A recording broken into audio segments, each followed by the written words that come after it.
At ganito lang pala yung kinukuha natin para sigurado. Kasi yung mga ganyan ay tanim nila yan. What's up guys? Ayan ay papunta na nga tayo sa ating bukid. At naglakad lang tayo kasi maputik yung daanan. Umulan kasi kahapon kaya ito ay naglalakad lang muna tayo. At ito pala yung daanan natin mga idol. At ito yung sako natin bago tayo pumunta sa ating baka ay kukuha muna tayo ng magkakain nila. At bali kukuha pala tayo ng ligaw na mais dito mga idol at yun yung ipapakain muna natin sa ating baka. Dahil malayo yung pinagkuhanan natin ng damo at hindi nga tayo nakapagmotor kaya dito na lang tayo sa malapit sa ating baka. At ganito lang pala yung kinukuha natin para sigurado. Kasi yung mga ganyan ay tanim nila yan. Hindi naman mamumunga to kaya tatanggalin natin yan. Yung napakaraming mais. Pero yung tig isa-isa na yan, tanim yan. Yan yung mais na itinanim. Pero yan ay ligaw na mais yan mga idol. Ayun pa. Ayun pa. Dami.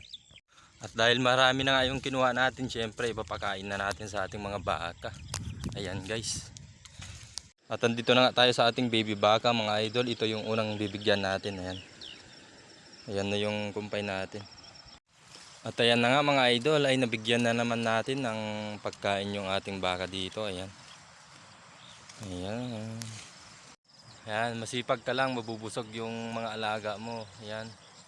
At madami na kasing pwedeng pagkuhanan ng damo dito mga idol. At pwede din naman yung ligaw na mais. Kaya ayan ay binigyan natin. At papunta naman tayo dun sa ating dalawang baka. Siyempre bibigyan din natin ng kanilang pagkain. At nandito na nga tayo sa ating baka. Ayan. At ayan na nga mga idol ay kumakain na rin sila.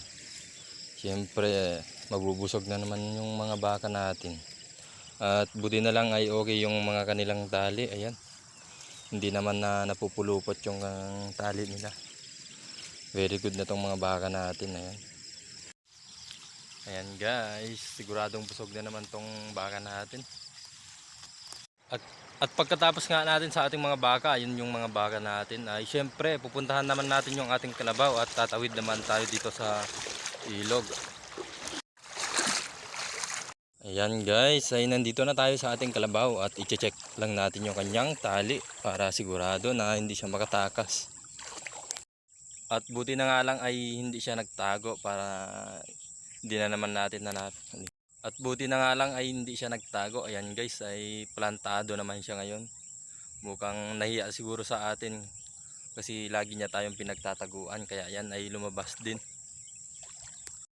At ayan guys, ay okay na naman yung kanyang tali dito. Ayan guys, ayan siya guys. So, mukhang busog naman yung ating kalabaw kaya yan ay hindi na umiimik at nandito siya sa labas. Nahiya naman na sa atin. At dahil okay na nga ay syempre tatawid na tayo dyan sa ilog. At di na muna natin gamitin tong cellphone natin baka mahulog eh. At ayan nga guys ay nakatawid na tayo. Nandito na tayo sa ating maisan. Ayan, mais ni Bianan. Ayan guys. At nandito na tayo sa ating kalabasa. Ayan guys, may bunga na naman na maliit. Ayan, dalawa. At ito pa, bukas siguro to magbuka yung bulaklak niya. At i-check natin yung ating mga kalabasa. Napitas natin kahapon yung isa kaya i-check natin tong isa. Ayan. Okay naman, medyo malaki na rin. At takpan lang muna natin para hindi kunin ng iba. Yung mga okra natin ay walang bunga kasi nabansot dahil wala ngang ulan nun nung nakarang buwan kaya ganyan yung itsura nila. At buti nga ay itong kalabasa natin ay namunga at maganda yung kanyang mga dahon dahil nga inulanan kaya naging ganyan. Ayan guys, ay paalis na rin tayo at maraming salamat na naman sa inyong panonood at saka God bless po sa inyong lahat at maraming salamat sa inyong mga suporta. Thank you po, bye bye.